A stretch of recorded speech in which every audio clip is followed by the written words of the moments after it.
A principios de la semana que acabamos de concluir, se dio a conocer la tasa de homicidios dolosos registrada en México a lo largo del año 2017. De acuerdo con registros del Instituto Nacional de Estadística y Geografía, el INEGI, se contabilizaron 31.174 homicidios, lo que equivale a 25 asesinatos por cada 100,000 habitantes. Esto representa un incremento del 26.9% si lo comparamos con las cifras del año 2016. La principal causa de muerte entre hombres y mujeres fue la agresión con disparo de arma de fuego. Los estados con más crímenes por cada 100,000 habitantes en 2017 fueron Colima, Baja California Sur, Guerrero, Baja California, Chihuahua, Sinaloa, Zacatecas, Guanajuato y Michoacán.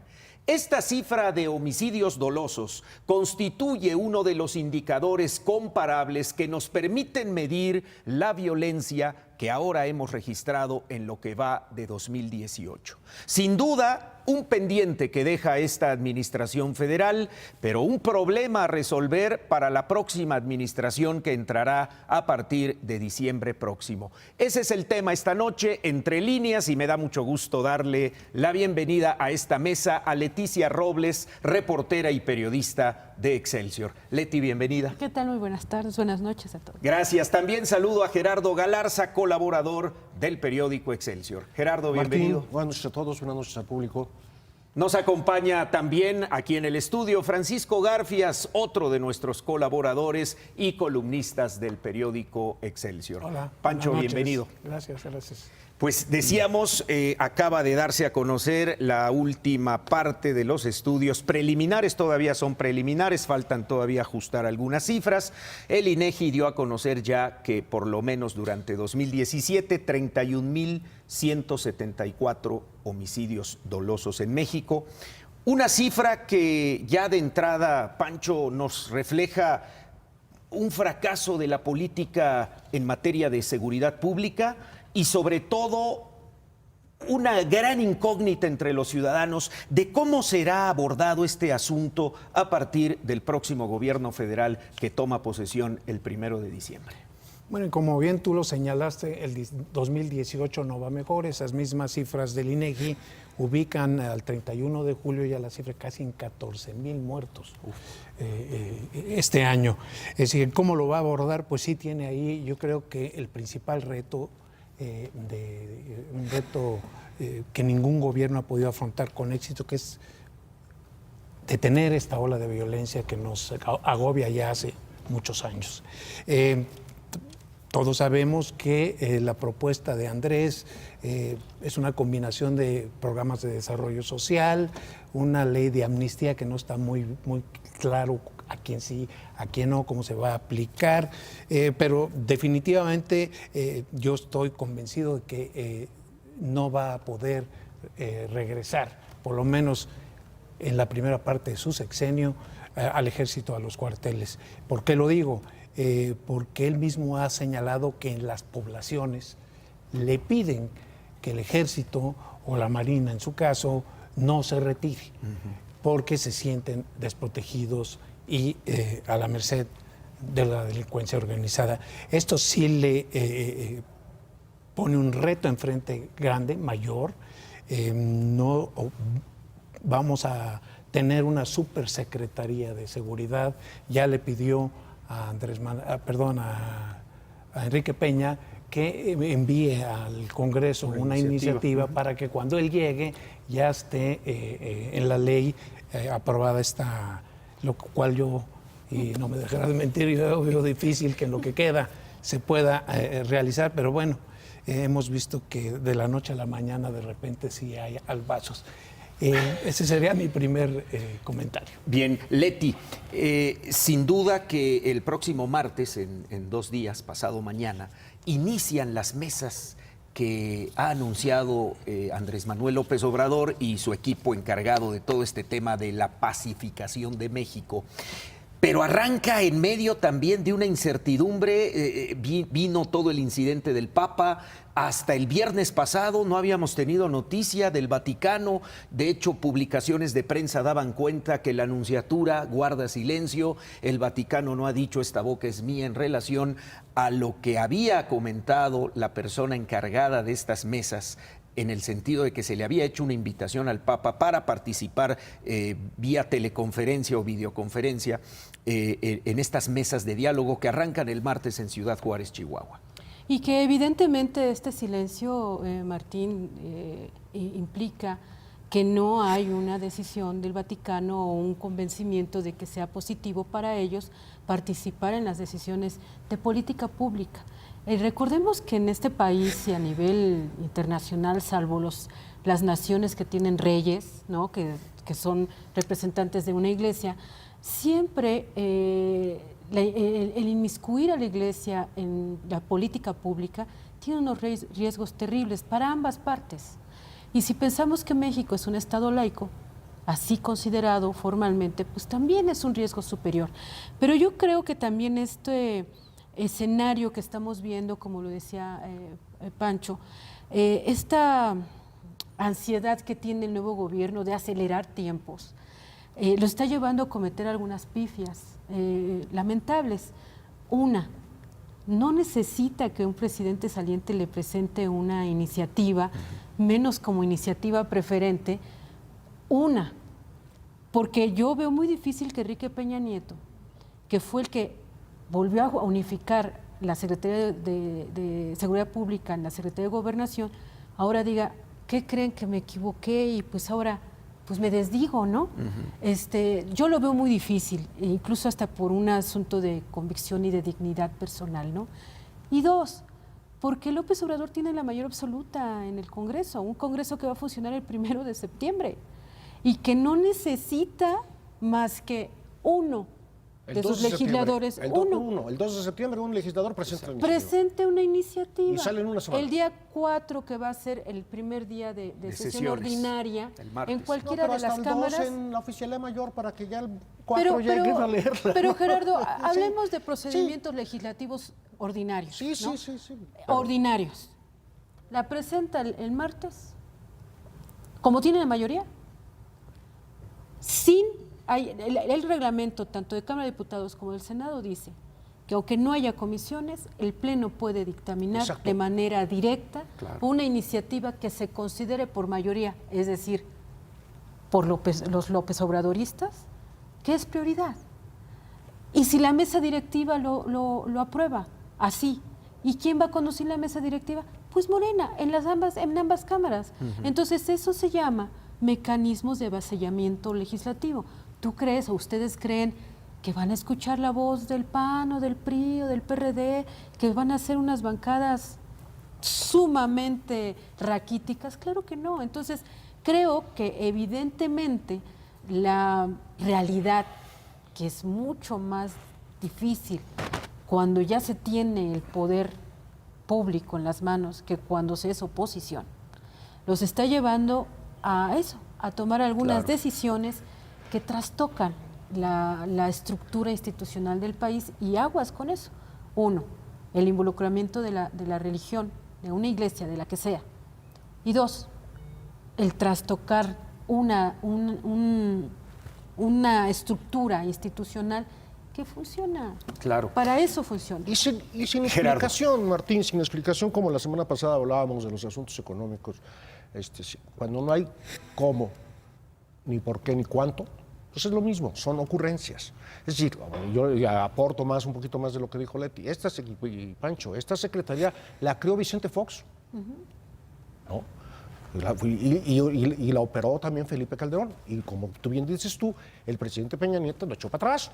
Y ahora se retoma la idea del gobierno de Vicente Fox. No sé si haya sido de él, pero por lo menos de Vicente Fox, ¿no? Alejandro Gertz Manero, que está en el equipo de asesores de AMLO ahora, fue el primer secretario de Seguridad Pública. Y se creó la Policía Federal, que no existía, Existe la Federal de Caminos, pero las policías federales era la famosa Judicial Federal que dividieron en dos. Esta policía que ahora conocemos, que se amplió la Federal de Caminos, y las otras, la Policía Ministerial. Bueno, pero acuérdate que estaba Cedillo cuando se creó la Policía Federal. La Policía Federal preventiva. La PFP. La PFP. Y en este sexenio sale la figura de los policías, la de gendarmería. la Gendarmería Pero Nacional. este es un tema muy sensible ¿Cómo no? para los votantes. Decimos 3 sexenios, ¿no? Pero tenemos 50 años de violencia. Este año estamos celebrando el cincuentenario del 68. Y si revisas la guerrilla, si revisas esto, si revisas lo que tú quieras. Tenemos décadas de violencia en México. Ahora muy específica, muy todo. Dice domicilios dolosos de arma de fuego y demás. La mayoría, hay que decirlo, son de crimen organizado. Aquí se incluye cuando son dolosos, se incluye pleitos de cantinas. No se incluyen los amantes despechados. No se incluyen a los accidentes de tránsito, que también son muchos. Esta cifra con accidentes de tránsito o accidentes caseros o lo demás se eleva mucho. Estos son homicidios, digamos que con intención. Violentos. Y con intención de dolo. Sí, dolosos. Sí, claro. Los no dolosos son los accidentes. No todos son del crimen organizado, porque ahí hay que incluir los pleitos de cantina, los pleitos familiares, los pleitos pasionales, y que no creo que sean muchos, son nuestros. Es el sexenio con mayor número de muertos. Los cálculos, Pancho ya adelantaba algo, van a quedar en 154,000 más o menos, se estiman, durante el sexenio de este tipo de violencia. Es, a mi juicio, una de las razones del hartazgo popular, de este voto masivo a favor de Andrés Manuel López Obrador. Entonces se vuelve un tema muy sensible, porque hasta atrás de esta violencia hay causas y efectos, y las dos son igual. Uno, corrupción que provoca impunidad. Mientras la corrupción exista, y consiga la impunidad, va a seguir habiendo violencia. ¿No? Caray, perdón, y hay que decir, yo así lo creo. El gobierno de Peña Nieto intentó institucionalizar la violencia reconociendo a estos grupos paramilitares, porque son esos grupos paramilitares de famosas autodefensas. Ya los habíamos visto en Guatemala, ya los habíamos visto en Brasil, que se convirtieron en ambos casos en escuadrones de la muerte. En Colombia estos grupos de autodefensa terminaron en las guerrillas. Entonces, bueno, no solo en Guerrero, Excelsior lo publicó el viernes, sí. Solo en Guerrero hay más de 19 grupos armados ilegales, llamados algunos guardias comunitarias, etcétera, etcétera. Pues ahí es. Entonces, creo que es un tema muy sensible, que yo estoy de acuerdo con Pancho Garfias. Yo dudo que incluso en los 6 años se pueda retirar el ejército. Ojalá se pudiera retirar en 3 años, pero lo dudo. ¿Por qué? Porque primero ahí tiene razón Andrés Manuel López Obrador en decir vamos a combatir la corrupción. El problema es cómo.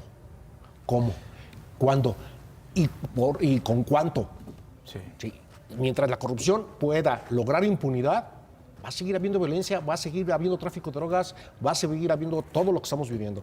Cobros de piso, que no están incluidos aquí, extorsiones, secuestros, que es parte de la inseguridad. Y todo lo que está... Aquí lo preocupante, yo diría, no es que en 50 años hemos tenido periodos muy violentos, brutales, pero también periodos de paz, ¿no?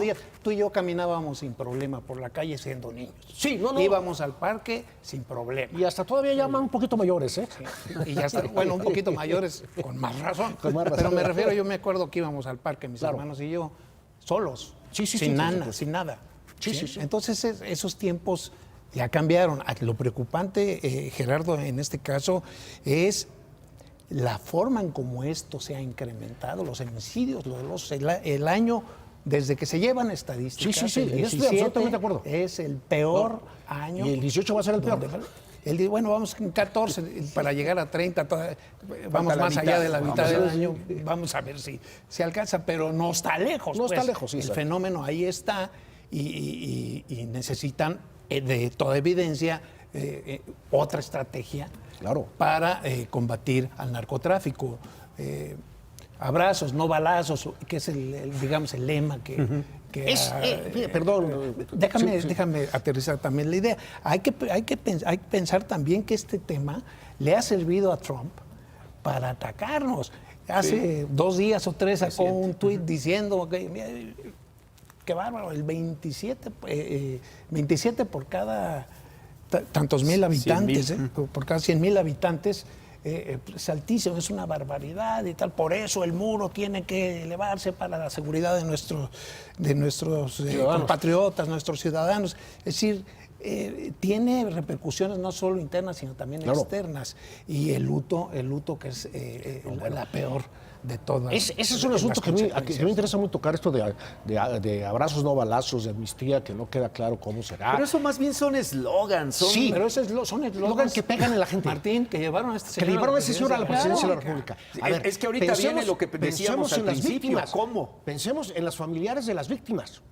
Porque es lo que les digo yo, Leti. decir, no solamente son las personas que desgraciadamente mueren. Claro. ¿Sí? O las personas que logran ir que los logran detener y se van a la cárcel. Las secuelas sociales, ¿no? Son sus familiares, son los desplazados, Sí. son los desaparecidos. O sea, son al menos 3 fenómenos en torno a un muerto. Y el terror que esto infunde en la sociedad, exactamente. porque la gente sale ya con inseguridad y con miedo. Pues. Retomando esta idea, sí, tenemos al menos desde 1997 una espiral de crecimiento de inseguridad. Acuérdense de Mocha Orejas, ¿se acuerdan? Sí, ¿cómo ¿Por qué no? era famoso? Porque empezaron a crecer en México el número de personas secuestradas. ¿Se acuerdan? Sí. Y que en ese aumento insólito había 11. Yo ahora para este programa estaba revisando unas notas de 1997 en torno al Mocha Orejas. Eran 17 secuestros en el año. Ahora son al día. Y en aquel tiempo, estamos hablando de Cedillo, ¿no? En horas. Y que a partir de ahí mientras está el sol. ha ido creciendo y creciendo y creciendo y creciendo y creciendo. Claro. Y que nos ha demostrado que ni Cedillo, ni Fox, ni Calderón, ni Peña han podido hacer eso. Pero han podido combatirlo.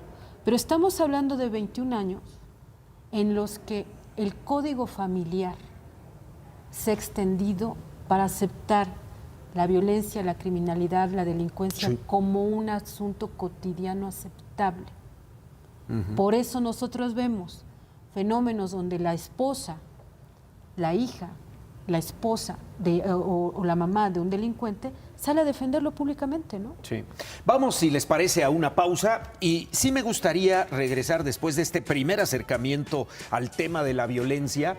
¿Qué ha pasado con los diagnósticos? ¿En qué nos hemos equivocado? ¿Y qué tendría que hacer la próxima administración para revertir las malas decisiones o los malos enfoques que ha tenido el tema de la violencia a nivel nacional? Si le parece, hacemos una pausa, regresamos. Estamos Entre Líneas.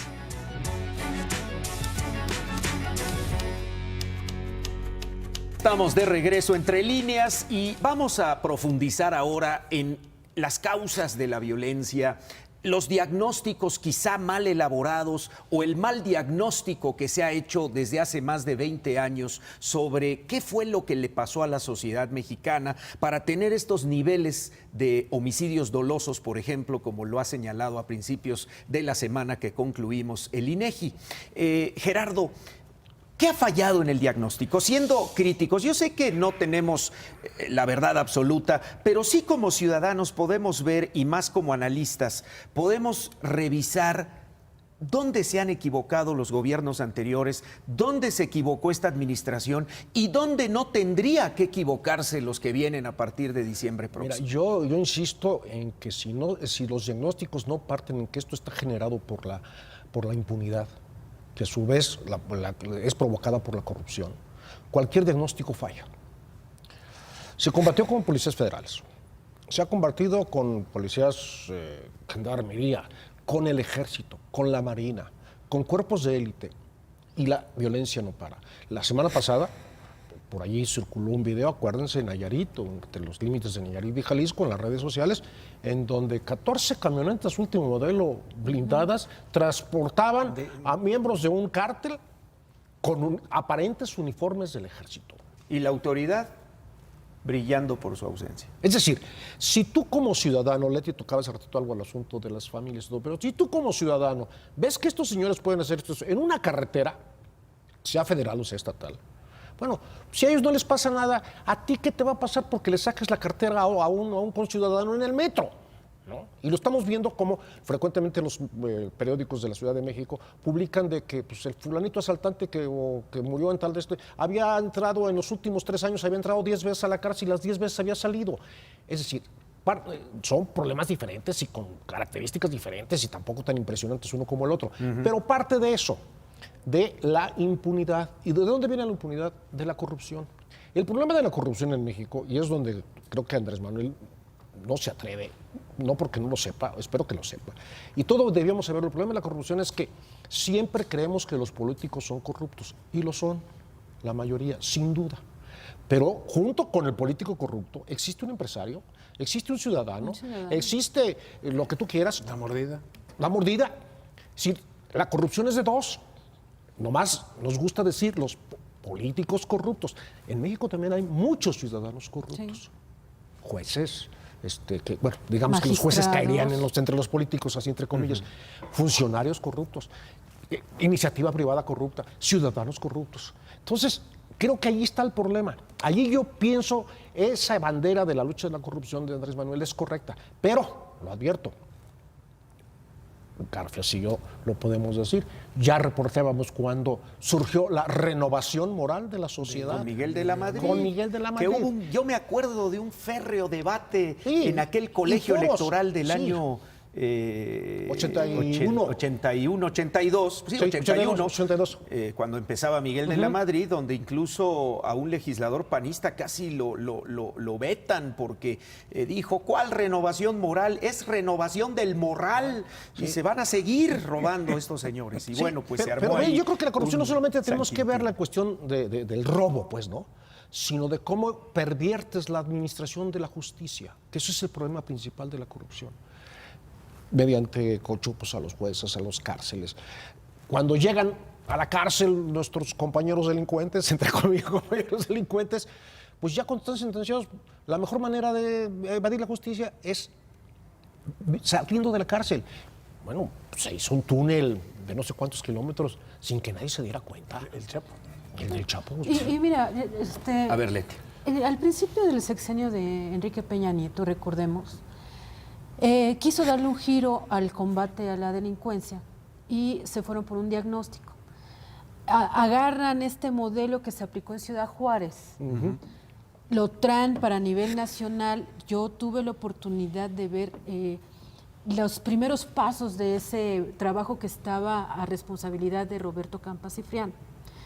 Y era muy interesante porque se fueron a los penales a detectar cuáles eran las colonias de donde salían los delincuentes, ¿no? Y entonces detectaron las colonias en todo el país, las colonias, digamos, productoras de delincuentes en el país. No había muchas sorpresas, por ejemplo, en la capital. Claro. Sabemos que la colonia Morelos, ¿no? Donde en su corazón está Tepito. Iztapalapa, que en una de sus zonas está el hoyo, ¿no? Donde no entran ni siquiera los que están nadie, ¿no? Entonces, sabíamos... Claro, después nos dimos cuenta. Y a eso voy. Entonces, de pronto nos dicen, están esto y nos oficializan lo que ya sabemos, ¿no? La San Simón, la Gertrudis Sánchez, Tláhuac, ¿cómo se llama? La que está enfrente de la torre de Pemex. Anáhuac. La Anáhuac, ¿no? Y hay que decir que también hay gente buena, ¿eh? No, sí, mucha. Como en Tepito y como en cualquier otra, hay mucha gente muy trabajadora, pero también ahí se dan estos nidos, o sea, no lo podemos negar. Empiezan a trabajar y ¿qué ocurre? Que empieza a faltar el dinero, ¿no? Y luego resulta que esas colonias empiezan como a bajar banderas, ¿no?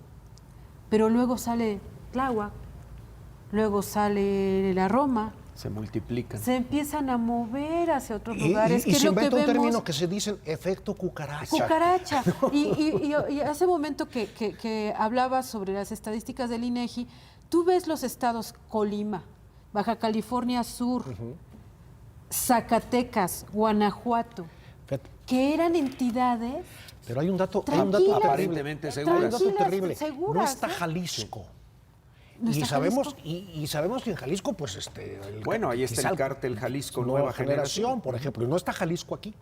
¿Por qué? Porque también la violencia se traslada a otros lados o A los Colima. cadáveres aparecen en otros A lados, en Colima. otros estados, a A Michoacán, Colima. a Guanajuato, Que son sus vecinos. Zacatecas, que son sus vecinos, y entonces involucras a más estados y ya no es. Nomás quiero dar un dato de esa estrategia que dice Leti, y creo que la sabemos todo.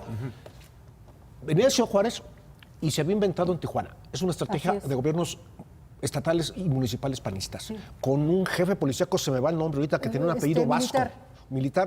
Que era era un policía que había sido militar, que tiene un apellido vasco, como Arrazola, si no me equivoco, Sí. algo así.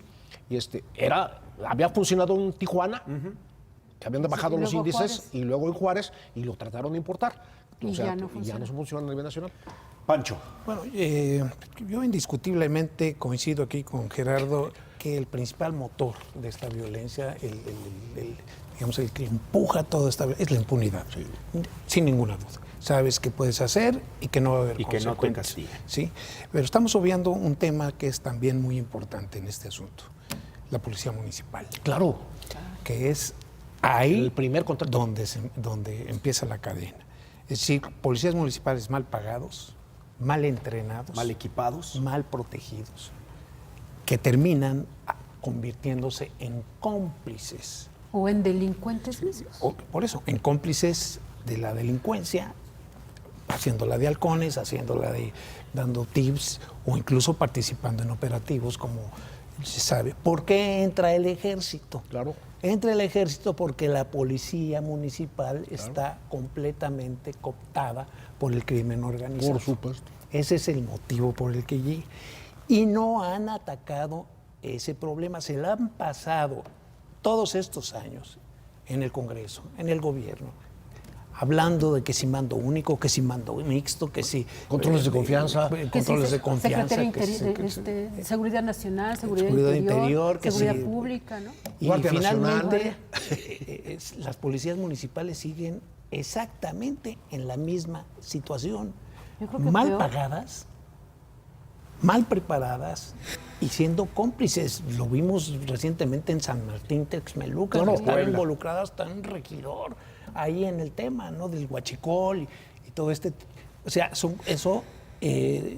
yo pienso que por ahí se tiene que empezar. Fíjate. O sea, saneando, A ver, en las esto policías municipales. Claro, en esto hay mitos, ¿no? Yo no sé, y ustedes que tienen una gran experiencia, Leti, Pancho, y por supuesto Gerardo, en temas legislativos, Pero cobertura porque de estudio cámaras, más, no crean que cobertura de grupos políticos, partidos políticos, etcétera. ¿Hay algo hay una conseja popular que siempre que hablamos de este tema sale a relucir? Y es lo siguiente, decían, es que el PRI llegó a controlar a las mafias criminales y era el que metía el orden en los diversos estados del país donde operaban los viejos cárteles que comenzaban en los 70s con el tráfico, el trasiego de drogas de Sudamérica hacia Estados Unidos. Cuando el PRI pierde la presidencia en el año 2000, se pierden los controles y entonces las mafias empiezan a pelear entre ellos. El gobierno emanado del PAN pues no mete mano, deja que los cárteles pues vayan por donde quieran, no hay orden, y entonces lo que estamos viendo en 2016, 2017 con estas cifras y ahora en 2018 es el resultado de esa pérdida del control que se tenía del viejo sistema político sobre las mafias. Y entonces de ahí se deriva otro mito que es que Andrés Manuel tendría que sentarse o dar amnistía, y de ahí siento yo que surge esa propuesta incluso real del próximo gobierno de decir vamos a amnistiar a los criminales, a ciertos criminales. Y entonces surgen voces dentro de la misma sociedad y con toda razón que ponen en entredicho este posible esbozo de solución al problema de la violencia provocada por los cárteles. Martín. Aquellos se hacían en lo oscurito. Claro. Es decir, eran pactos por abajito. No escritos. Tú no te metes aquí y yo te dejo Correcto. el trasiego.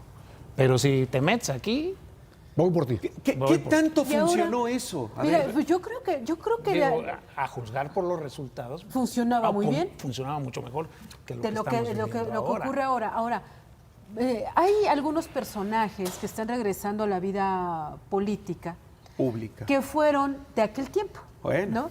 Que tuvieron que ver con estos pactos y bla, bla, bla. Pero sin mencionar nombres, sí me gustaría plantear que tratar de repetir una fórmula de los 70, de los 80, sería realmente absurdo e incluso romántico. O sea, no va por ahí. Románticamente fracasada de antemano. ¿Por qué? Los criminales del cártel Jalisco Nueva Generación evidentemente no tienen un perfil como el del Caro Quintero o de Don Neto, ¿sí? Esos señores venían de abajo, empezaron a traficar, bla, bla, bla, fueron matando y todo, pero era por un asunto de sobrevivencia. El cártel Jalisco Nueva Generación tiene dinámicas, ya no es de sobrevivencia, ya es una dinámica de castigos, de premios, de venganzas, de control de territorios. Son organizaciones que, si bien tienen un líder, tienen otras cabezas. Aquí unas cabezas y más cabezas. Y son una especie, cada uno de ellos una especie de federaciones, porque están compuestas por banditas de un estado o de un lugar, 20 bandas, a las cuales juntan, las unen, estas bandas ceden un poco de control, pero eso no significa que entre ellas se lleven bien. O sea, aquí hay una especie, insisto, como de federación. Pleito por las plazas, ¿no? Y donde hay a lo mejor el jefe les dice, aquí ya nadie se mueva, ¿no? Sí, Bueno, pero lo que está los de pasando las bandas, en el centro del país, ¿no? Mira. Que en los últimos años hemos visto cómo se va incrementando Por la eso, violencia porque estas producto bandas- de la llegada de estos grupos y nuevos. porque estas bandas dicen, yo tengo mi propio territorio, o sea, estas 3 calles son mías. Claro. ¿Por qué voy a permitir que se metan? O estos 3 estados. Estos 3 estados, entonces es diferente. Sí, no, nomás para completar la pregunta del asunto de los pactos. Sí y no. El primer pacto del siglo pasado, moderno, más o menos pacto moderno de cuestiones criminales, perdón, es casi un pacto oficial. El acuerdo entre México y Estados Unidos, en lo que después se convirtió el famoso Triángulo Dorado, Sinaloa, Durango, y bueno, después fue Chihuahua, pero Sonora, Sinaloa y Durango en un principio, donde a petición de los Estados Unidos, México permitió a campesinos mexicanos, por supuesto, producir marihuana y amapola, la amapola en el asunto de la heroína, para las heridas, supuestamente, y la amapola como distractor de los soldados en la Segunda Guerra Mundial. Sí, claro. Y bien Vietnam. Y después en Vietnam, y siguió. Y cuando citan a los antiguos, los primeros cárteles mexicanos, pues exactamente surgen en esa zona, en el famoso Triángulo Dorado, Durango, Sinaloa y Chihuahua, los Caro Quintero, los Señores de los Cielos, y esa es una lógica. Ese es un primer pacto que nadie lo ha reconocido, pero hay suficientes historias Información e información sobre que así fue. Por supuesto que antes había narcotráfico en el siglo XIX, en el siglo XVIII, siempre lo ha habido, pero esta modalidad yo creo que empieza ahí. Sí, Pancho. Bueno, hay que también tomar en cuenta este asunto del tráfico de armas, que viene de Estados Unidos, como otro de los ingredientes que nos han llevado a esta horrorosa cifra que acabas de leer de muertos en el 17, el récord histórico en México de muertes por violentas y dolosas. Yo creo que el consumo También es crecido. es también el gran motor. Por supuesto. Mientras haya negocio, mientras haya dinero en juego, difícilmente va a desaparecer. Y en esto yo creo que nuestros amigos del norte tienen más responsabilidad que nosotros, en ese punto exacto. Es allí donde se pagan las grandes fortunas, es ahí donde se vende cara la droga, es ahí donde está el mayor número de consumidores. Por ahí han repetido no sé quién, México pone los muertos y ellos ponen los consumidores. Exacto. Es decir, mientras Estados Unidos no se aplique, todo lo que hagamos aquí no va a servir absolutamente de nada, porque mientras allá haya negocio, aquí va a haber narcotráfico. Pero también aunque no son los mismos niveles, el consumo en México de drogas sintéticas le llaman, ha aumentado mucho. En nuestras épocas juveniles, pues la droga que todo el mundo sabía, que todo el mundo se comentaba, pues era la marihuana y no pasaba de ahí. Ahora son otro tipo de drogas, ya la marihuana la van a legalizar. Y las anfetaminas y estas cosas. Pero lo que dice Pancho es cierto.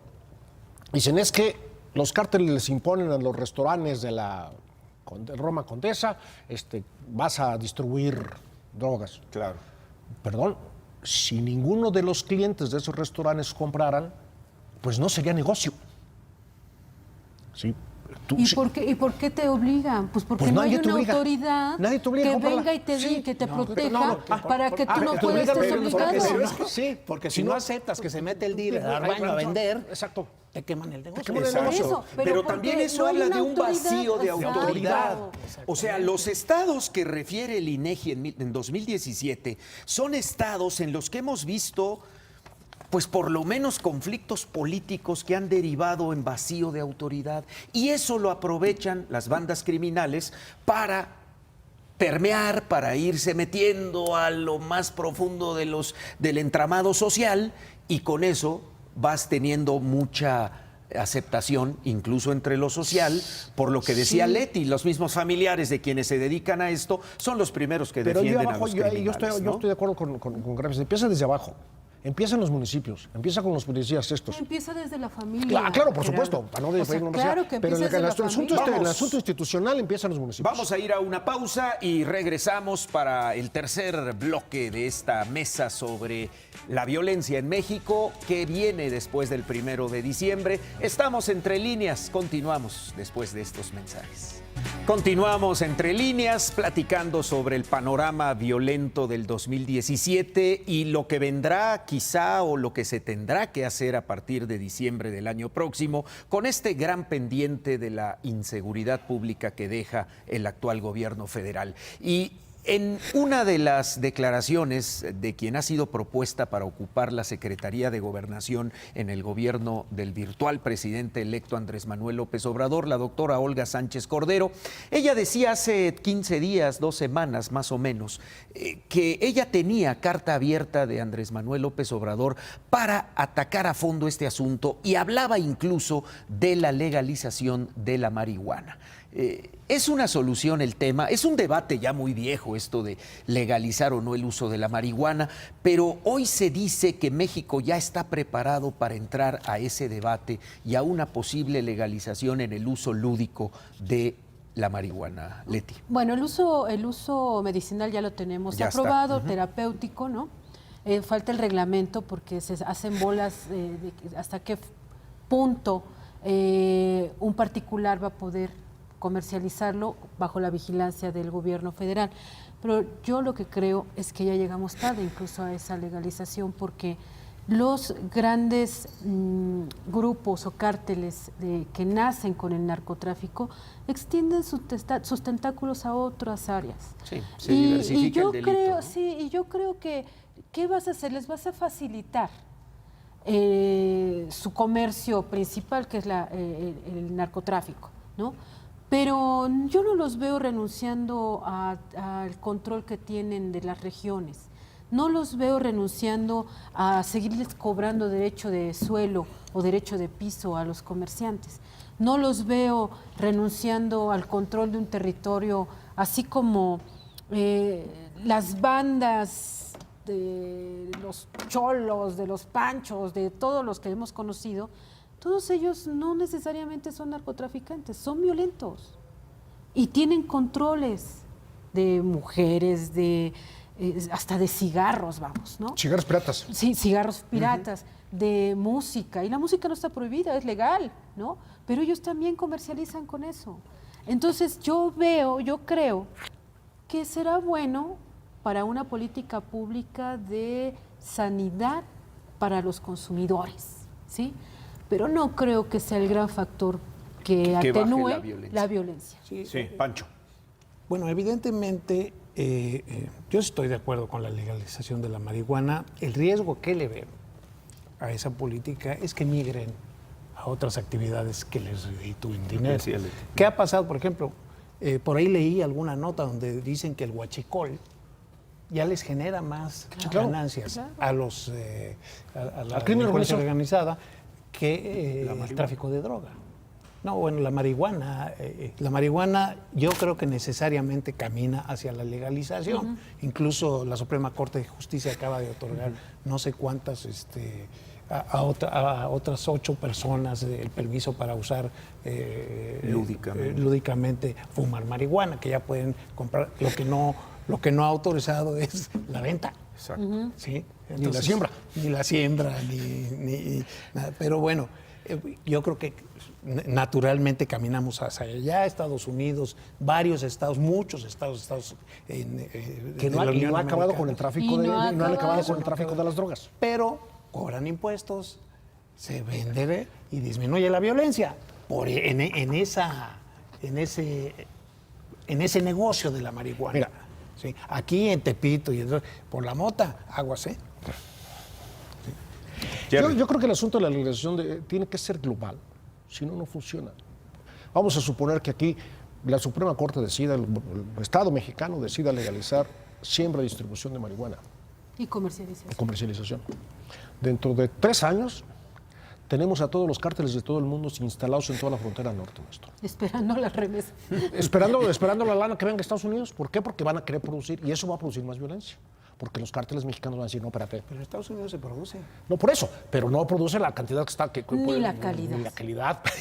Ni la calidad. Eso sí, Eso es lo que dicen. Es lo que Eso es lo que dicen. dicen. Pero, Yo afortunadamente y nunca entonces, que la de Puebla, ¿no? La experiencia, por ejemplo, la experiencia de la Acapulco Gold. La de Es la Acapulco. famosa. Esa era famosa en los 60. Sí, 70. No, Sigue siendo. ¿Sigue siendo? ¿Sigue siendo? Sigue No sé, siendo. no sé si tú le metas. A ver, pero hay, ¿Le metes? hay experiencias en el Así mundo soy el del de natural. ¿cómo se llama? De legalización, de consumo, de esto, como es Holanda, ¿no?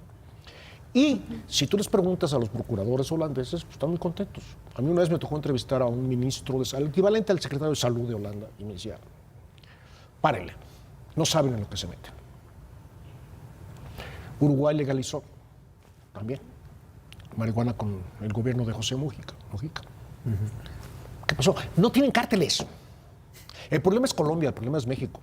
Y alguna vez platicando con el expresidente Álvaro Uribe, dice, a mí, dice, yo le recomendaría a México que no legalice las drogas, pero si lo quieren hacer, dice, no saben el beneficio que yo tendría.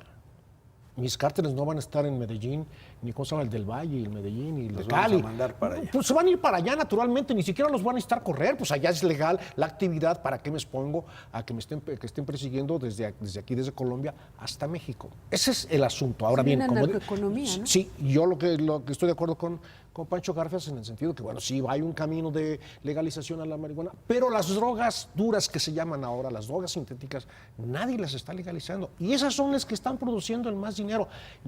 Yo creo que debe haber estudios en el sentido de que cuál es la droga que ahora les da más dinero. Y creo que los famosos marihuaneros han ido, yo estoy de acuerdo que han ido a la baja. Ahora están con cocaínas, cristales, metanfetaminas y todas esas cosas, drogas sintéticas. No es casual, mi querido Gerardo, que Colima, Sí, donde exacto. está Manzanillo, Claro. sea el estado más violento del país. Donde Y tenga los entra- 2 municipios más violentos, con donde más entran muertos. todos los productos químicos Por ahí a través entra del para puerto. entran los Exactamente. precursores. Los precursores químicos. Exactamente. Bueno, Entonces, y perdón, sí. algo que no hemos tocado y que pues, no vamos a alcanzar a tocar. México es de los países que menos invierten el porcentaje de su Producto Interno Bruto en seguridad y en combate al crimen, pese a todo. Si lo comparas incluso con Colombia, ya no digas con países de primer mundo. Bajos recursos. Muy pocos recursos. Leti lo había tocado con el asunto y Garfias con el asunto de los policías municipales. En que no llega el presupuesto y por otro lado no hay buenos salarios. No, tampoco hay gran inversión mexicana, inversión pública, por decirlo de alguna manera, en el combate al crimen.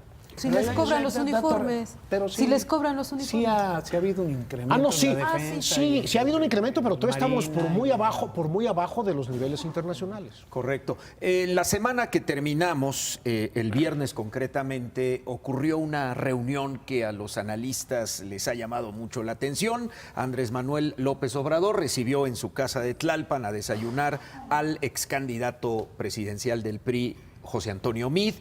Yo pregunto, ¿vienen las mesas que se van a realizar el martes próximo en Ciudad Juárez sobre la violencia y la pacificación del país?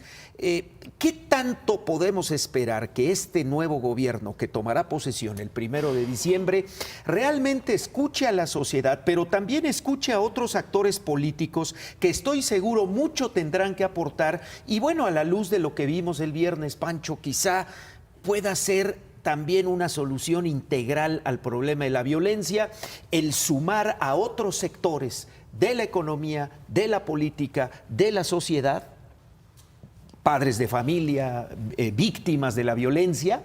En eso ha insistido mucho el equipo de transición, para encontrar juntos una estrategia eficaz que ahora sí dé resultados reales, palpables en estos estados donde la violencia se ha disparado. Pues yo sí te voy a decir que a mí me dio mucho gusto y aplaudo esta reunión. Incluso aquí te voy a dar una frase que me parece muy adecuada. Abrazos, no madrazos. Eso es lo que el país necesita. Exacto. México necesita reintegrarse. Los partidos que están tan divididos necesitan reagruparse. Es decir, olvidarse de ambiciones mezquinas y de querer el poder por el poder y tal, y pensar un poco más en el país. Finalmente la política es eso, nada más que se ha desvirtuado de una manera impresionante y ha sido un instrumento para enriquecerse. Por eso tenemos estos grados de corrupción, por eso tenemos ese hartazgo, por eso la paliza que le dieron al PRI. La sociedad está manifestándose claramente ahí. Esta imagen que vimos el viernes, López Obrador y Meade, que representan los dos proyectos opuestos que hubo en la campaña. Faltaría Ricardo Anaya. Alguna vez López Obrador dijo que también iba a buscar a Ricardo Anaya. Esto ayuda a vamos a calmar eso. Basta echarle, clima, ¿no? Sí, basta echarle un ojo a las redes sociales para darte cuenta del encono que está hay, muy fuerte. De todo lo que se dicen unos y otros. Es horrible. Bueno, que no de digas alguna una manera cosa que también no es violencia. Es violencia. Quizá no matan a nadie, pero es política, reflejo de esa violencia. La crispación ese tipo política. de cosas. Leí incluso críticas a López Obrador porque invitó a Meade.